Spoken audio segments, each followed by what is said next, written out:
Welcome to the Mitlin Money Mindset. This is a podcast that's all about getting your mind right when it comes to all things money. In every episode, we go deep with engaging guests who provide tangible takeaways and a whole lot of joy along the way. I hope you enjoy these conversations as much as I enjoyed having them. Let's dive into today's show.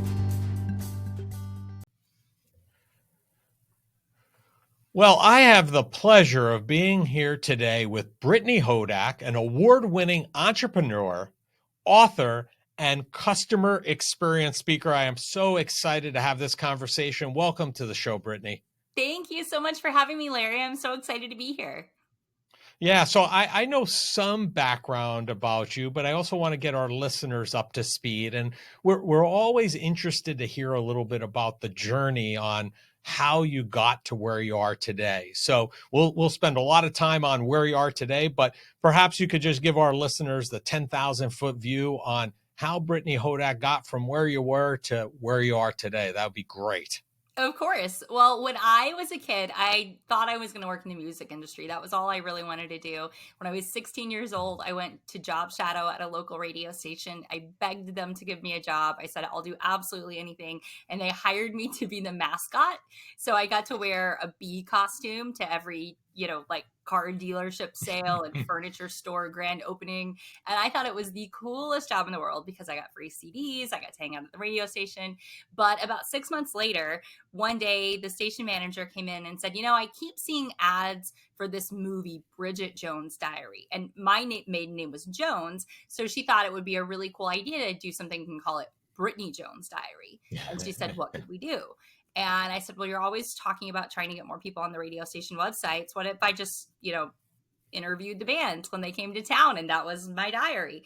And she said, oh, like that Almost Famous movie. Yeah, that's getting a lot of Oscar buzz. We should totally do that. Just make a list of the bands that you want to see. We'll set everything up at the record labels. So all of a sudden, as a 17-year-old kid, it became my job to hang out with rock stars and brag about it on the internet. What could be bad? Kind of spoiled like any chances of me ever getting a quote unquote real job, right? Like at that point, at least for me, kind of opened my eyes to the fact that, there was a world out there that was not the sort of traditional corporate path that I had seen modeled by most of the people in my life. Right. And so with that, I just, I became obsessed with the music industry. I was going on tours with bands. I was, trying to help every single band that I could, grow in their career. And I went to work at record labels after college. And I was very interested in the idea of fandom, why some bands would go viral and others would just sort of go away, because I saw that it wasn't the marketing budget. It wasn't always the talent of the band. It wasn't always the, caliber of the hit single. And as I studied it more and more, what I realized was it was the fans. It was the interaction between the artist and their fans. Were they making an impact so that fans would come back to see them again and to tell their friends to check them out? And over the years, after working at record labels, working at an entertainment advertising agency, I launched my own company called the Superfan Company, where I was doing fan engagement campaigns to try to help these artists with all of the principles of customer engagement and fan engagement that I had learned. And I was very fortunate that my first client was Walmart. So within a few months, like literally a few months of starting my company, I had products in Walmart stores nationwide. And that opened up to working with all of these huge brands. And as I started to look at customer engagement, I saw that it was all of the same things, like all of the psychographics, all of the psychology was the same. The key was, if you want someone to care about your product, you've got to not only make it great, you've got to make them understand that you care, that they care. You want them as a customer. And so I went back to school. I got a master's degree in consumer behavior and marketing, and really started geeking out, to be totally honest, on this idea of customer experience, to try to figure out if I could take what I knew intuitively to be true, what I could see happening around me, and articulate it in a way that would be copyable, like a formula that people could use to benefit from all of the things that I sort of, like I said, knew in my gut or intuitively to be true and had seen them happen. But I wanted to distill that into like a formula people could follow for customer experience. And that is how I went from thinking that I had to be a rock star to have a cool job, to being like, oh my gosh, customer experience is so much more exciting and so much more fun than being a rock star, which I truly believe that it is.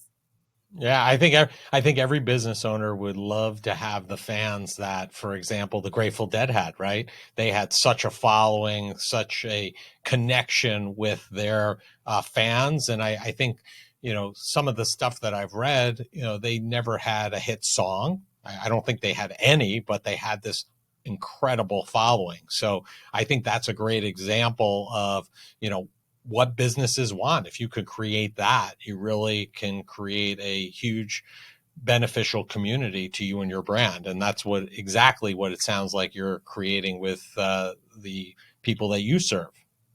It is. And the Dead is a perfect analogy, because whether you're in the music industry or any business, the biggest threat is the same, and that's apathy.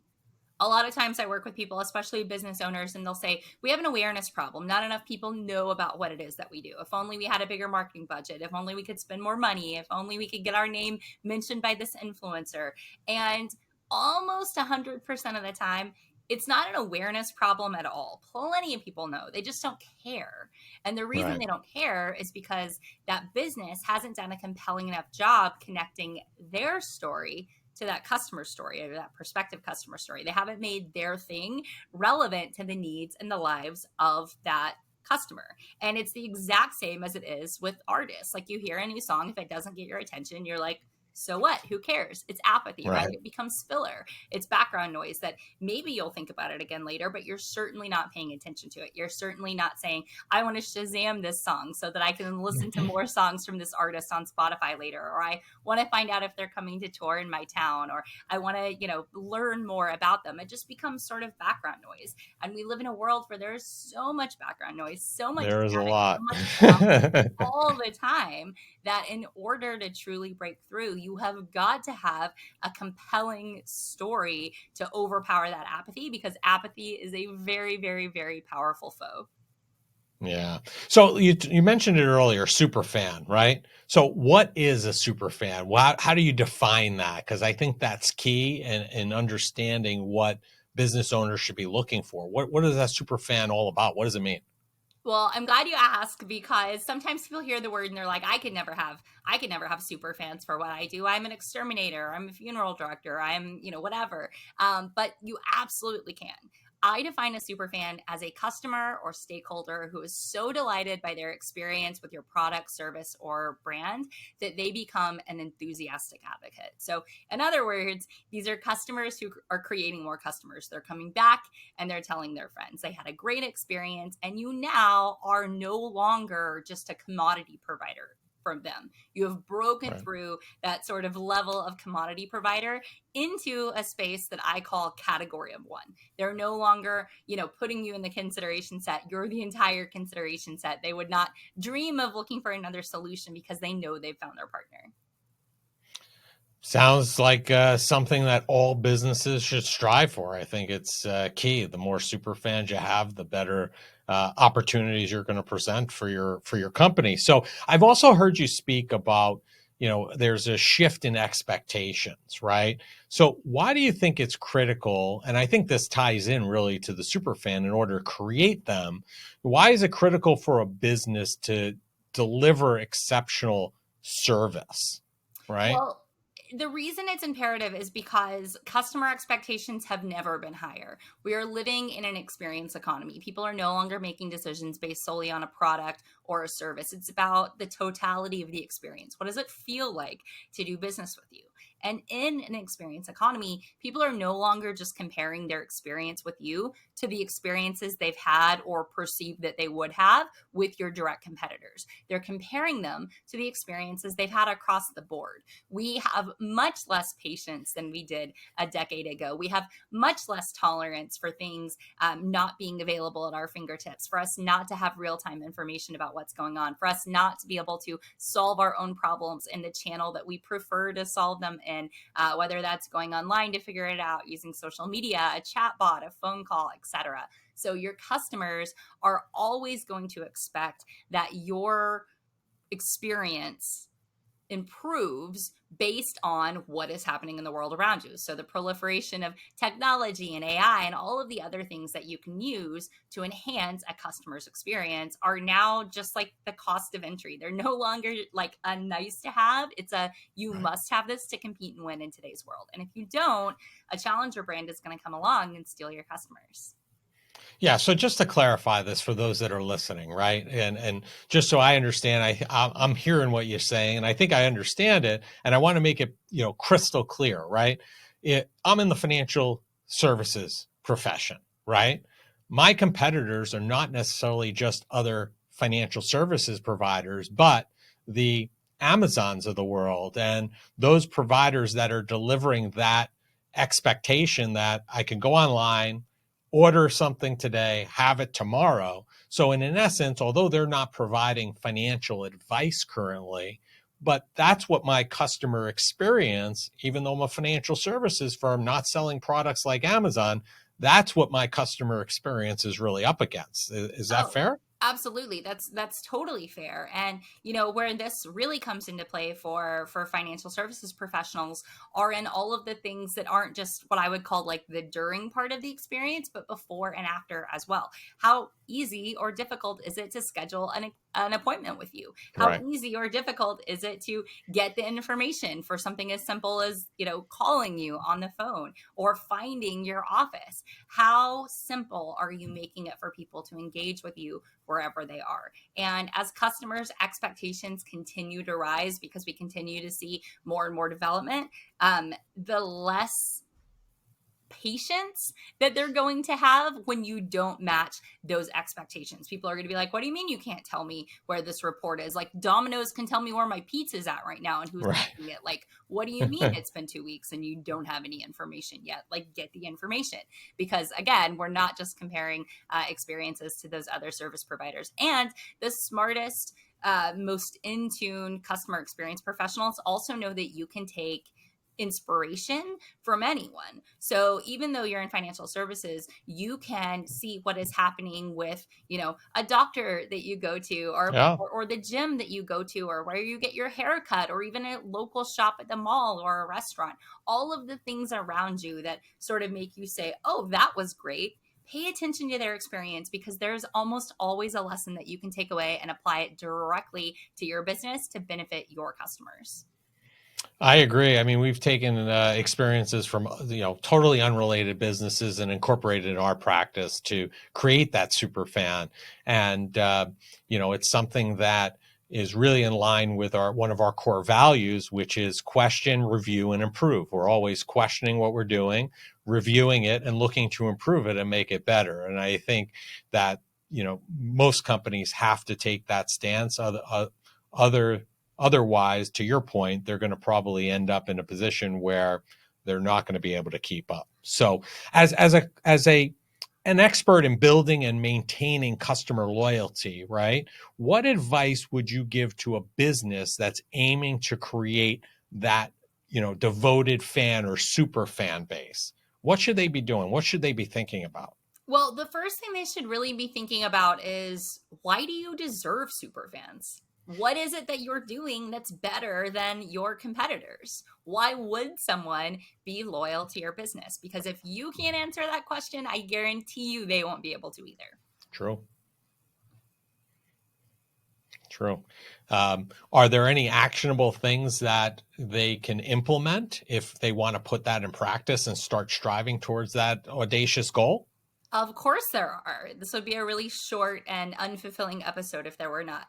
But there absolutely are. So in my book, Creating Superfans, I share a 5-part framework that is the formula that I was talking about before that I alluded to, that I said, I was trying to figure out, what is it? What can people do? What are the repeatable steps that would be simple to measure and implement and to teach to everyone on your team? And so the fruit of all of that labor is something that I call the super model. And super is an acronym, and it's a 5-part framework that really goes across every single department of your company. I feel like one of the biggest mistakes that people make, especially when they're growing their own practices, like if they start as a sole proprietor or they start out on their own and then they hire a team, things become overly siloed.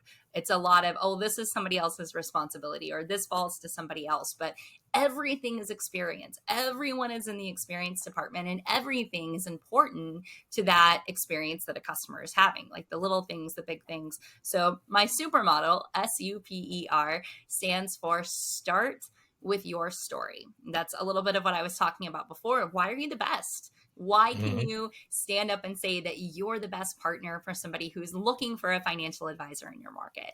What are the things about you that you're going to lean into because you feel like they're a superpower, something that you can do better than anybody else? Now, of course, there are some equal playing grounds when it comes to the fiduciary responsibilities and the things that you have to do from a regulatory standpoint. But above that, what makes you unique? What are the types of customers that you found you really love to work with because they value the skills that you bring, whether that's you being super analytical, or maybe you're super on top of trends, or maybe you're really responsive. Maybe like you're at a place right now where you can be available whenever they need you. What are those things about you? You want to be able to craft a compelling, meaningful, memorable origin story about yourself to help them understand why you might be a great partner for them. So that's the first part. S, start with your story. And if you want, we can go through the rest of the acronym, but I'll let you kind of drive and decide. Yeah, share with us, maybe not in detail, but just the remaining, the UPER, so we have an understanding what that whole framework looks like. Yeah, of course. So the U stands for understand your customer story. Something I say all the time is that superfans are created at the intersection of your story and every customer story. That's where you overpower that apathy. That's where you make your thing relevant to their life. So understand your customer story is all about really getting a 3D view of what your customer is struggling with, what transformation they're hoping to undergo, and how you can help them achieve that. How are you the right person to guide them? One of the things I talk about a lot is this idea of empathy and authority and how they need to work together. Teddy Roosevelt said, people don't care how much you know until they know how much you care. And I love that. I think it's so insightful, so great, and really, really speaks to truly understanding your customer story, so that you can serve them in the way that they need. And the supermodel, Larry, it's kind of like nesting dolls. Like each one sort of builds on the one before. Sure. So the P stands for personalize. And in the personalize pillar, that is where you're combining sort of high touch with high tech to curate an experience that feels really bespoke to each one of your customers, that feels like you're doing it just for them, because everyone has different preferences, different backgrounds, different information, different ways they synthesize things. So really doing everything you can to give options and appeal to not the way you would want to be treated, but the way your customer wants to be treated in that experience. And then E is exceed expectations. This is probably my favorite part. This is where it gets really actionable. In my book, I talk about this principle of intentional experience design, what it means to take a customer-centric focus to every single part of your business before, during, and after those interactions with customers, to figure out what can you do to elevate something from a neutral experience to a positive experience, something that is like a nothing burger to something that gets their attention in some way, that feels meaningful, that they're likely to remember and maybe even share. And then finally, R stands for repeat.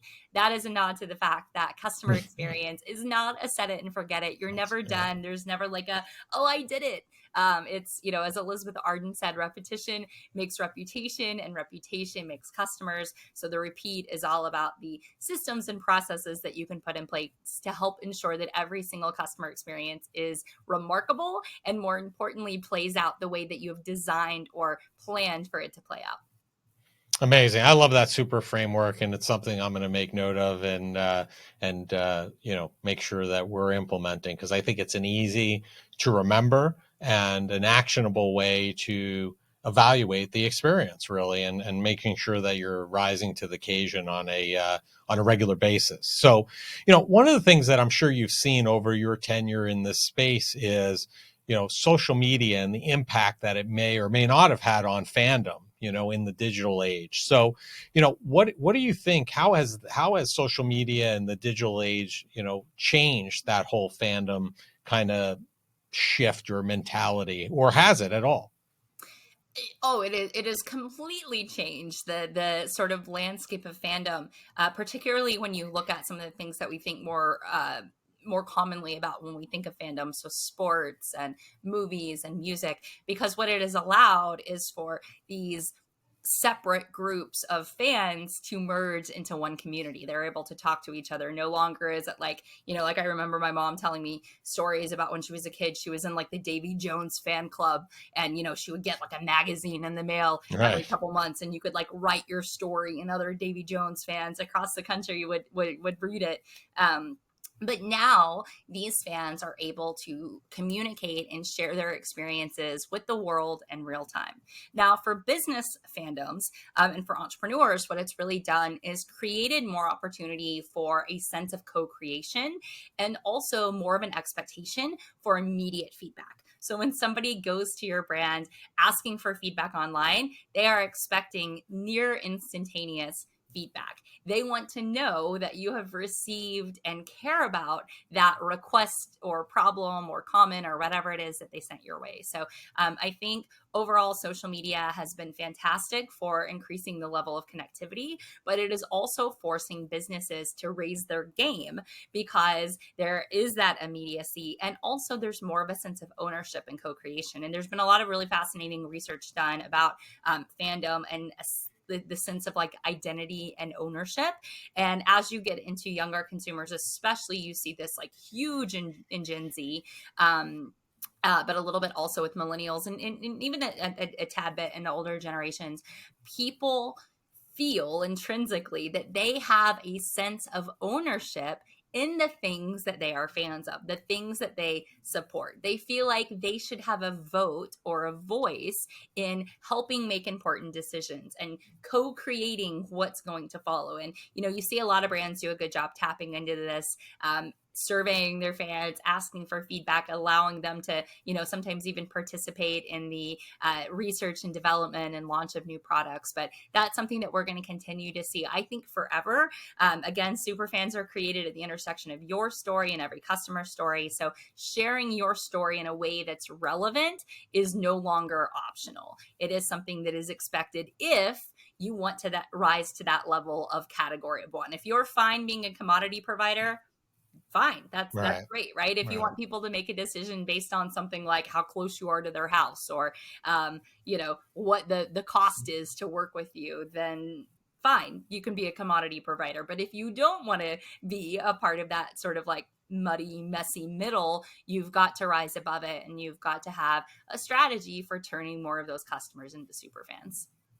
Agreed. So I want to touch on one thing you said earlier in regards to feedback from the super fans, right? So one of the things that comes is there's positive feedback, which is always welcomed and can be utilized. But then there's also negative feedback or potential criticism, which is happening as well. So, what steps would you recommend? Because I'm sure you have some good ideas around this, in turning potentially negative experiences into positive ones. Because I think that that's an area, obviously, if you have a super fan and they have a positive experience, great. You might want to just up your game. You're already, performing well for them, I guess. But the negative, I would imagine, presents a great opportunity for you, your business, however. So how do you go about handling that and turning that negative into a positive? Well, it absolutely does represent a great opportunity. I would highly recommend a book by my friend Jay Bear. It's called Hug Your Haters. And as it relates to negative feedback or criticism online, he has a lot of incredible advice that people can follow. You mentioned, sometimes people are really happy, sometimes people are really sad. One of the things that I talk about in my book is that, there are very few 3-star reviews online because of that apathy, because people don't care. Like, when's the last time you were like, oh, I ate at this new restaurant, it was okay. I, Right. Tried this new thing, it was fine. We lean toward the extremes. And especially when we're seeing like our world feeling more polarized and more extreme everywhere across the board, we're sort of conditioned to share those positives and those negatives. So a few things that I will say. Number one, you should always, always reply and respond to those negative those negative comments. In my book, I talk about the 5 steps of a proper apology, what they are, and how you should employ them to fix things when things go a little bit south. I also talk about some of the kind of norms of, how much you should have public versus how much you should, make a quick comment and then take it to a less public medium, whether that's a DM or a phone call or an email. But there has been a lot of fascinating research around something called the service recovery paradox. And I talk about this in my book, but this is research that dates back several decades. And it's been studied again and again. And the results are always the same, which is when someone has a negative experience with your brand and you turn it around, they statistically will be more loyal, spend more money, and refer more people to you over their lifetime, because they've seen that when things go south, you're there alongside them to make it better. And for the most part, people don't expect perfection.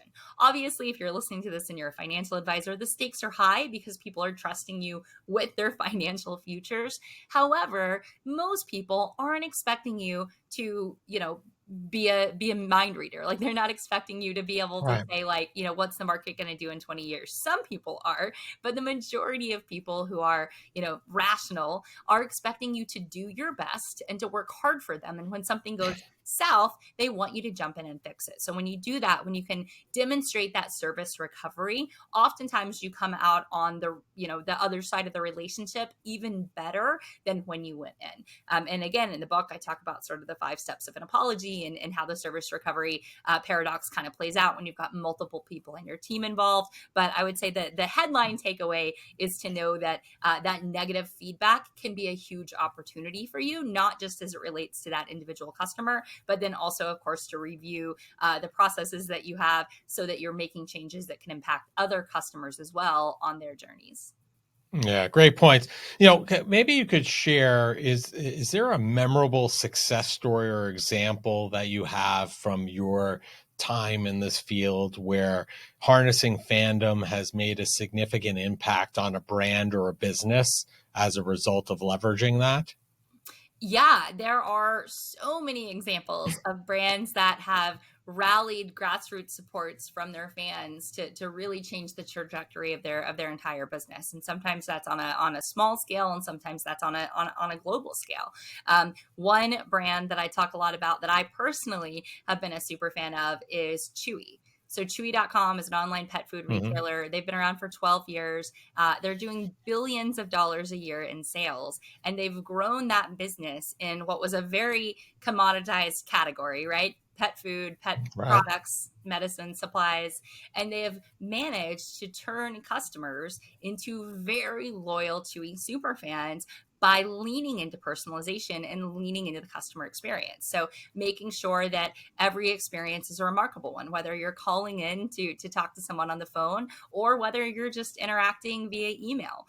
They do a lot of surprise and delight. They do a lot of, sending cards in the mail, sending treats and toys in the mail. I've gotten hand-painted portraits of my dogs from Chewy. So they've found a way to show that in addition to fast, free delivery, in addition to the convenience of having people available for you to talk to 24/7 when you have a question about your pet, they also will allow their employees, who they call Chewtopians, to lean into their own personalities, to use their own strengths and superpowers to deepen that relationship. And because of that, there are millions and millions of Chewy customers, including me, who feel like there's nowhere else they would want to go for their pets' products because they already are working with the company that cares the most. So even though you could argue that things like pet food and toys and, treats, medicine are very much commodities, commodity right? products, Yeah. they have become a category of one, because why would you want to get your pet's products anywhere else if you could get them from the company that cares the most about you and your pet? Yeah. And when you're telling that story, it sounds to me like that personalization factor is so key and vital to that relationship. We just did that for a family we serve. We were on a regular phone call with them. They mentioned that they were going to be away for 2 weeks, asked them obviously where they were going. They were going on a little travel in Spain and Portugal. So immediately we hung up the phone from that call. I had a member of my team go on Amazon. We bought a book, about traveling to Spain and Portugal, had it sent to the office, hand inscribed it, wishing them safe travels, having a great time, and shipped it off to them. And hopefully it'll be helpful on their travels over that 2-week period. But I'm imagining it's stuff like that that really adds to that personalization factor. Absolutely. That impact that you create by showing that you care the most. You were listening and then you took an action. And, people assume that the way they see you do anything is the way you do everything. So when you do something like that, what you're really showing is an attention to detail that they then assume carries into everything else that you're doing, including, very importantly, managing their portfolio. Right. So I got to ask you this, because my boys would not let me off the podcast without asking you this, because we are big fans of Shark Tank. How was it being in the tank? It was such a fun experience. So I was on Shark Tank. I filmed, gosh, it's been forever ago. It was at the end of 2014 and the episode aired in 2015. But what was really fun was I didn't apply to be on Shark Tank. I just got a call one day from a casting producer who had read a story about my business in Forbes and said, "Hey, you should come on the show." And I thought, that sounds like a lot of fun. And so I went on the show. I would say spoiler alert, but it's been a bunch of years. I mean, if you want to watch the episode, you can. It was season 6. It's available on Hulu and Apple and everything else. I think I caught it on CNBC a few nights ago or something. Within the last couple of weeks, I saw the episode pop up. So it re-airs all the time, which is so funny. It's actually a really great reminder of when you put something out in the world, customers will find it forever. And when they do, it's still new to them. So I have people every single time it re-airs on CNBC, there's between 5,000 and 8,000 people that end up on my website for the first time. And to them, it's new, even though they want to see, an update, they want to know what's going on. It's new to them. So I thought it was so much fun being in the tank. It was a little weird at first because I was such a fan of the show, being on the set, because you don't when you walk through those doors, that's when you're going onto that set for the first time. You're not hanging out with the sharks before you film. So it was a little bit weird. It was my brain was wait, what is this? I felt like I was inside the TV for a split second. It was a really, really weird experience, but it was a great time. I loved being on the show. We were offered deals from 4 of the sharks. I won't spoil it, but we did do a deal on the show. We ended up then not doing the deal in real life because once we got into some of the due diligence phase, it just didn't make sense. Right. It was very expensive. My understanding is that happens quite often to take, but it was a really fun experience.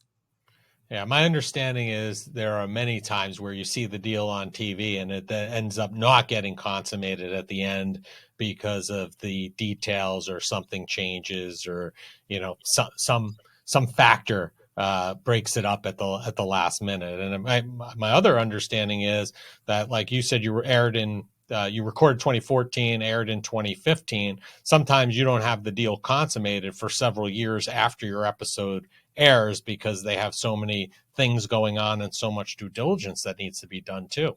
Exactly. And you can't bail on your deal before the episode airs, or then they'll pull it. The production company won't air it because obviously it's a huge exposure thing. And some people want to just get the PR without doing the deal. So as everybody listening who is in the financial services industry knows, that due diligence can be a lot. Yeah, agreed. Well, I listen, who knows? I'm a big fan of the show. I'm a super fan of the show. I really enjoy it. And I look forward to maybe seeing you on there again one day with a different business. You never know, that right? would be a lot of fun. I would love to go back on the show.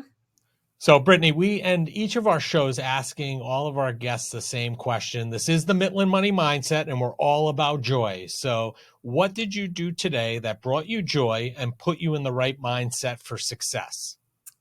This morning, I read storybooks, Dr. Seuss books to my kids before I dropped them off at their respective ones at zoo camp today and the other ones at daycare. But we had a nice little fun Dr. Seuss huddle. And, I think every working parent understands the struggle of feeling like you're pulled in 2 opposite directions all the time. But for me, it's always great when I can have that special time and connect with them and then work get everything that I need to get done that day before I go pick them up from class. Sounds amazing to me. And all I could say to you is enjoy every minute of it. My boys are 17 and 20 now, and it goes by like that. And we've tried to enjoy every minute along the way. And now we're at a point where my boys hang out together and they go out of town together without us. So that also brings us joy, though, that they actually enjoy hanging out with each other. So that's awesome. Well, that feels enjoy like those a million moments. years from now. It's funny when people say it goes by fast. I'm always like, really? Because I feel like today was the longest day of my life. Like we're still exponentially you faster. have a 3-year-old, and it's like, oh man. But thank you. Exponentially faster than exponentially faster than you'll ever imagine. But so it's been great having you on. Great, takeaways for our listeners, and I'm sure they have a lot to dive into. And if they want to learn more about you and what you're up to, we'll have all your information in the show notes, but what's the easiest and the best place for them to do that? They can find me at BrittanyHodak.com. Amazing. Nice and easy. So check out BrittanyHodak.com. See if she could help you and your company, business, entrepreneurial venture. Also create super fandom, because it is important. You got a lot of competition out there. So thank you so much for joining us today, Brittany, and I hope you enjoy the rest of your day. Thank you so much, Larry. It was great to be here, and I hope you enjoy the rest of your day as well. Thank you.